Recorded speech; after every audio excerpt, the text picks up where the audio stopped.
Here we go. From tips to keep you from living paycheck to discount plane tickets that are not such a deal. Danielle Serino is here. Double duty tonight, so please pace yourself. Ooh, boy. With one for the money.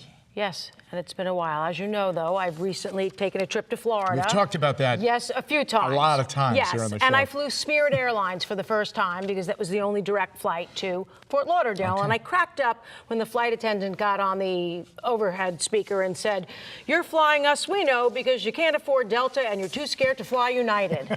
And I was hysterical because, you know, that's true for a lot of people. But I know you fly, you know, typically charter with the Browns. That's right. Yes, but when you fly commercial, what do you fly? The budget carriers or what they call the legacy carriers?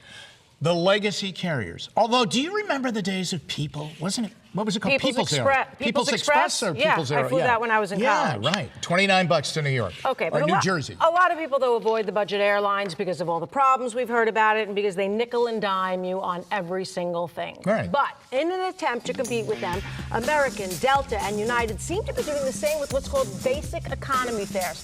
Prices are great until you read the fine print. For example, you get no advanced seat assignments, no ticket changes or upgrades, and you're the last to board. Then there's the baggage fees.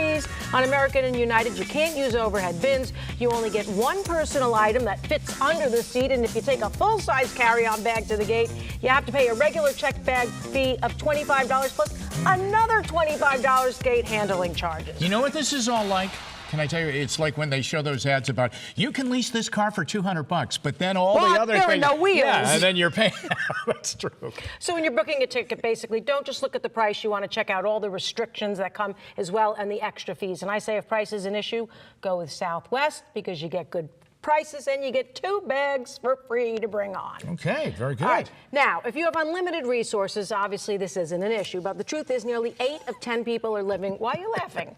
Go ahead. Nearly 8 of 10 people are living paycheck to paycheck, and a lot of those are people who make a decent living. Now, why do you think that is? I really don't know. I think sometimes you live to your limit. That's part of it, but the other part is that people don't make budgets.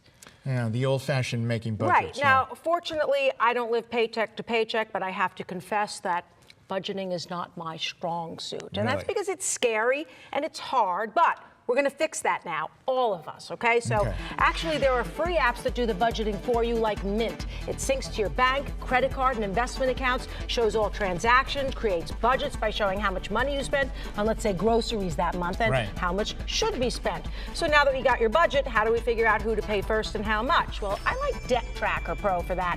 You input your financial information, then the app automatically shows you a recommended payment amount for each account. It also shows you the total interest paid. Now, this app costs $1.99. I know that sounds counterintuitive if you're trying to save, but a small price to pay to get your finances on track with very little effort. Now, I want to tell you, when my dad would bring home, he worked in the telephone company. Okay. When he would bring home his check, they would spread it out on the kitchen table, all cash. Okay? And she would have like 10 little envelopes, and she would go, that's the old style way. All right, here's the electric bill, here's the groceries, it was really good. That's kind of what some of these do. There you so go. that's very smart to do in terms of having a budget. Well, she's not done. She's back for 3 on 3.